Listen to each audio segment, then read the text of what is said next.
Você sente que seus dias são sempre iguais? Acordar, trabalhar, estudar, lidar com as mesmas preocupações e encheções de saco. Comer a mesma comida sem graça e no fim do dia sentir que nada mudou. Seus pais e as pessoas ao seu redor estão sempre distantes, ocupadas demais para notar você ou realmente não se importam em notar. Será que a vida tem que ser assim? E se, de repente, você descobre um lugar onde tudo é diferente? Um lugar onde as cores são mais vivas, as pessoas te ouvem e cada detalhe parece feito para te fazer feliz. É um lugar perfeito. Parece maravilhoso, não é? Mas e se eu te disser que, nesse lugar, a perfeição tem um preço? E se, no fundo, esse mundo for apenas uma armadilha para te afastar de tudo o que realmente importa? Opa, pessoal, tudo bem? Eu sou Alisson Chaves e hoje a gente vai conversar. Coraline é uma novela escrita pelo autor inglês Neil Gaiman e publicada em 2002. Ele foi motivado a escrever isso para a filha Rory, de apenas 4 anos, que ditava histórias de bruxas que fingiam ser mães de meninas parecidas com ela. O livro surgiu inspirado pelo conto inglês da era vitoriana chamado A Nova Mãe, de Lucy Clifford, que contava a história de 2 irmãs que viviam com a mãe e o irmão. O pai das duas trabalhava longe, então ele era uma figura ausente na vida da família, tendo um contato por meio de cartas que as próprias filhas iam buscar. Justamente no caminho de buscar essas cartas, um dia as irmãs encontram uma jovem na floresta, que possuía um instrumento e uma caixa. A jovem alegava que na caixa existiam um homem e uma mulher bem pequenos e que dançavam ao som do instrumento, mas que só apareciam para crianças desobedientes. As 2 irmãs ficam tristes por não conseguirem ver o casal dançando e começam a discutir sobre serem desobedientes. E a mãe escuta, ficando extremamente indignada, dizendo que se elas fossem desobedientes, ela as deixaria e a outra mãe iria cuidar delas. Uma mãe que possuía olhos de vidro e cauda de madeira. As 2 irmãs encontram a jovem e contam essa história para ela, que diz que é mentira, servindo como passe livre para que elas começassem a causar caos pela casa da mãe, até que ela resolve ir embora com o irmão. Mesmo após tudo isso, a jovem diz que elas não foram desobedientes o suficiente, e o casal já tinha ido embora. Consequentemente,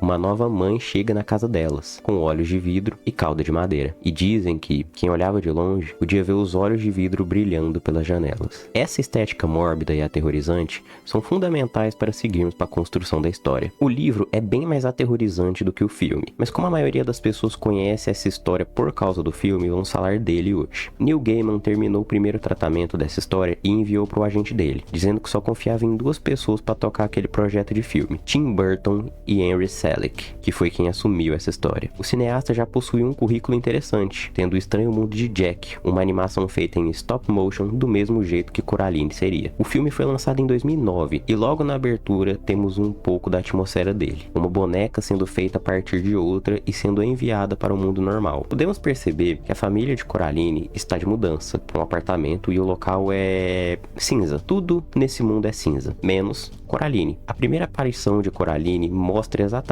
como funcionam as coisas naquele lugar. Ela é colorida em um mundo completamente sem cores. Ela é, de uma certa forma, deslocada do padrão que existia ali. E isso vai continuar por muito tempo. É sobre isso que o filme vai nos falar. Uma menina que está solitária. Uma menina que é a cor em um mundo sem cores. O primeiro contato dela é com um gato preto e Wybie, um moleque que é neto da dona do prédio. Ele já questiona o fato da avó dele ter deixado uma criança morar lá, porque isso não acontecia. Coraline se mostra impaciente com Wybie, mas continua seguindo sua jornada. E é aí que temos o primeiro contato dela com os pais. A mãe de Coraline está trabalhando e parece distante, tanto que Coraline alega que quase foi de base e ela só responde com que legal. O pai dela é o próximo, e nesse momento vemos aquele meme do cara se desfazendo de cansaço na frente do computador. Esse é o primeiro grande fato do filme. Os pais são distantes porque trabalham muito. Eles estão estressados, cansados. Coraline é inquieta, que é a atenção dos pais, que estão sempre ocupados. Mas Coraline não entende isso direito, porque eles estão ali com ela no apartamento deles, mas eles estão indisponíveis. Ela se sente insatisfeita e negligenciada. Outro ponto importante que podemos ver nesse começo é que Coraline deixou uma vida para trás. Ela tem uma foto dos melhores amigos se despedindo dela. Imagine o quão difícil deve ser para uma criança ter que se mudar e deixar os melhores amigos para trás. Ela está sozinha agora. E Coraline é uma personagem descontente. Descontente porque o pai faz um jantar que ela não gosta, porque a única coisa que ela tem são os pais e que eles estão muito ocupados para dar atenção e brincar com ela. Descontente porque ela fala e os outros não a escutam, porque ela está entediada naquele lugar, e descontente porque os outros não conseguem nem mesmo acertar o nome dela. Durante a noite, um rato aparece e conduz Coraline até uma porta secreta que tinha no apartamento. Uma porta que a mãe dela tinha aberto mais cedo para mostrar para ela o que tinha, e só tinha uma parede de tijolos. Mas dessa vez, tinha um túnel. Coraline passa pelo túnel e chega do outro lado, e o que ela encontra é o mesmo apartamento de sempre. Mas dessa vez tinha algo diferente. No mundo dela, tinha um quadro de um menino triste. Nesse, o menino está sorrindo. As coisas são menos cinzas, são mais iluminadas, bonitas, e as pessoas têm botões nos olhos. Coraline estranha esse fato, mas releva porque o lugar é tudo que ela gosta. O jantar que ela tem lá é repleto de comidas que ela gosta. Os pais dela são atenciosos, divertidos e carinhosos. Ela conversa com os melhores amigos por meio do quadro, e tudo isso é perfeito. Era tudo que ela sempre quis: atenção e diversão. Esse outro mundo, por mais que seja estranho e fantástico, foi moldado de uma forma muito cuidadosa para Coraline, e seria muito estranho não querer ficar lá, né? Bom, ela vai dormir e acorda no mundo normal. Tudo é feio, triste e desinteressante. É como se o mundo real fosse chato demais e não valesse a pena continuar vivendo nele. Ela até tenta contar pros pais sobre a experiência dela, mas não adianta, porque eles não dão muita moral. Dessa forma, ela vai conhecer a vizinhança. Primeiro, Sr. Bobinski, um contorcionista que possui um circo de camundongos, mas que tem dificuldade para fazê-los aprender a tocar a música que ele quer. O Sr. Bobinski é uma figura extraordinária, posso dizer. E esse contato dela com os vizinhos é bem curioso ao longo do filme, e a gente vai ver isso mais pra frente. Antes de sair, o Sr. Bobinski avisa Coraline que os ratos mandaram um recado para ela não passar pela porta, e esse foi o primeiro aviso. O segundo contato foi com as senhoritas Forcible e Spink, duas atrizes aposentadas que trabalhavam juntas em novelas e teatros. O ambiente é complexo, com cachorros empalhados ao redor do apartamento, porque elas não teriam coragem de enterrar os próprios animais. Como eu disse, o mundo normal é imperfeito e mórbido, mas essa parte é interessante,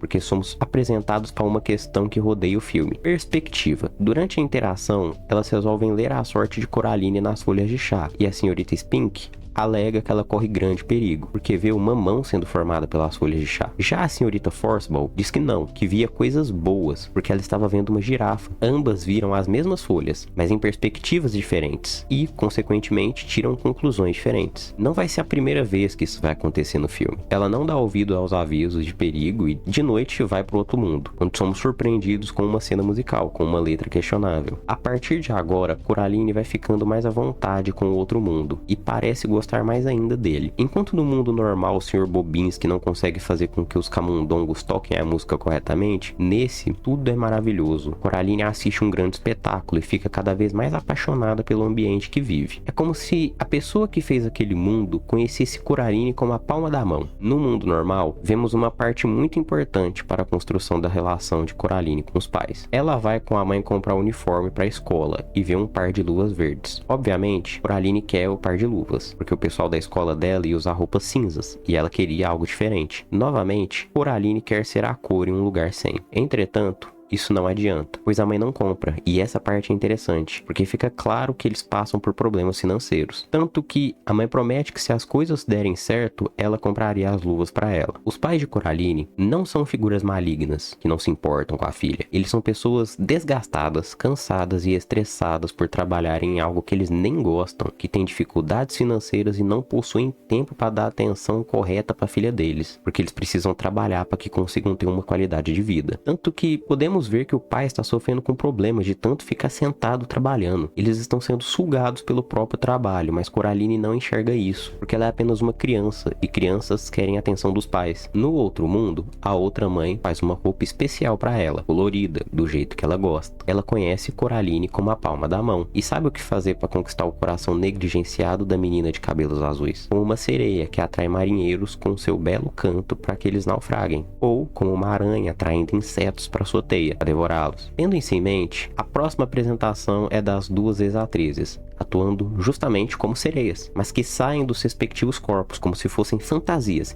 e se mostram jovens belas, talentosas e cativantes. Coraline estava sendo atraída para um naufrágio. Após o fim da apresentação, os pais dela estavam esperando o retorno de Coraline e finalmente ocorre a proposta: colocar botões nos olhos para poder ficar ali para sempre. O lugar perfeito, onde tudo é moldado da forma que ela queria. Tudo é mágico, bonito, animado, acolhedor. Mas qual o preço disso? Abrir mão dos próprios olhos para ver o mundo como eles seria abrir mão da própria liberdade, própria perspectiva de vida e própria maneira de ser. Seria o fim da autenticidade de Coraline, que tanto demonstrou ser autêntica, porque ela não seria mais uma menina. Ela seria apenas uma boneca. Aceitar a perfeição seria abrir mão da própria liberdade de quem ela é. Essa parte é importante para entendermos quem é a outra mãe, a Bela Dama ou Beldan, que é basicamente uma outra palavra para bruxa. O fato de Coraline contrariar tanto a outra mãe acaba deixando-a com raiva. A outra mãe queria alguém para amar ou devorar. Ela criou um mundo feito exatamente de acordo com os gostos da Coraline, para que ela quisesse ficar por lá para sempre. Era a isca para pegar o alimento dela e não estava funcionando. Isso frustra a outra mãe, que tranca Coraline em um espelho, e nesse lugar ela conhece as almas das 3 crianças que tiveram sua vida tirada pela outra mãe. Elas aceitaram os botões nos olhos. Coraline precisava ajudá-las. Ao não aceitar ter os botões nos olhos, Coraline tem os pais capturados pela outra mãe, e isso a abala profundamente, que precisa enfrentar essa situação. E é nesse momento que no livro tem uma parte muito boa que acabou não entrando no filme, em que Coraline fala pro gato que quando você tem medo e faz mesmo assim, isso é coragem. E Coraline é extremamente corajosa durante toda essa história, porque mesmo tendo um medo comum que qualquer criança teria, ela continua. Coraline propõe um desafio para outra mãe dela, em que se ela achasse os olhos das 3 crianças e os pais verdadeiros, todos seriam libertados daquele lugar. Entretanto, se ela não conseguisse, deixaria os botões serem costurados no lugar dos olhos e ficaria para sempre naquele lugar. A proposta foi aceita. Como Coraline ia conseguir encontrar coisas tão específicas em um mundo controlado pela outra mãe? Bom, Coraline tinha ajuda. Isso é interessante de olhar, porque sem a ajuda dos vizinhos normais, ela não teria conseguido. Ela foi avisada desde o começo para se afastar. E mais importante, a pedra com um buraco no meio foi presente das vizinhas dela. O primeiro olho estava no jardim e o outro pai a ataca com uma máquina de louva-a-Deus. Ele está acabado, com o rosto e o corpo desfigurados, e não quer atacar Coraline. Ele pede desculpas, fala que não quer machucá-la e ainda entrega o olho para ela. Isso mostra que essas figuras tinham vontade própria, mas estavam sendo controladas e forçadas a fazer algo apenas para satisfazer as necessidades da outra mãe, como se fossem apenas bonecos. O segundo olho estava no teatro, as outras versões das senhoritas Forcible e Spink, só que agora elas são meio que 2 cabeças em um corpo só, com os rostos desfigurados e um tom mais aterrorizante. Mesmo assim, Coraline é esperta e usa a inteligência como uma forma de obter vantagem e conseguir o segundo olho. Para finalizar, o outro Sr. Bobinski, quer dizer, nem isso ele era mais. Era apenas um monte de ratos fingindo ser um corpo humano. O diálogo dos dois é forte, porque ele aponta que Coraline vai para casa e apenas voltar a ser ignorada e viver uma vida entediante. Naquele lugar, eles ouviriam o que ela tinha a dizer. Eles dariam tudo o que ela quisesse, mas Coraline não quer tudo. Qual a graça teria a vida se tivesse tudo? Essa parte do filme é muito marcante, pois podemos ver que o mundo perfeito é extremamente artificial. Tudo que era bonito, na verdade, é feio e remendado, como se fosse uma maquiagem para esconder a verdade daquele lugar. Aquilo era uma armadilha, uma teia de aranha, pronta para prender Coraline, mas com a ajuda do gato, isso não aconteceu. E novamente, vemos um motivo de Coraline prosperar. Aqueles que não sabiam o nome dela, que não ligavam muito para ela, são quem realmente a ajudou nesse caminho. Coraline consegue escapar depois de enfrentar a outra mãe, utilizando a esperteza como principal ferramenta, e consegue voltar para casa. Infelizmente, a mão da outra mãe vai junto com ela para tentar pegar a chave, mas Coraline consegue colocar um fim nisso com a ajuda de Wybie. O final do filme é mais colorido. Os pais estão indo bem no trabalho e até resolvem jantar fora. Inclusive, lembra o par de luvas que Coraline queria? Pois é, a mãe comprou pra ela. Eles estão mais atenciosos, as coisas estão mais bonitas. Mas será que elas mudaram? Ou o que mudou foi a forma que Coraline enxerga tudo? O mundo cinzento e escuro é mais colorido e claro. Ela se diverte mais e aprecia as coisas que tem, sem taxar nada de chato ou entediante. O mundo real não mudou, as pessoas não mudaram. Quem mudou foi Coraline. Mas e aí, você gosta de Coraline? Tem algum filme que marcou sua infância e gostaria de ver sendo comentado por aqui? Deixa aí nos comentários pra eu saber. Bom, pessoal, o vídeo foi esse. Eu espero que vocês tenham gostado. Deixa o like. Se você ainda não é inscrito, se inscreve no canal. Não se esqueçam de seguir a Bolinha de Papel no Instagram. O link vai estar aqui na descrição. Muito obrigado por ter assistido até aqui e até o próximo vídeo. Um abraço.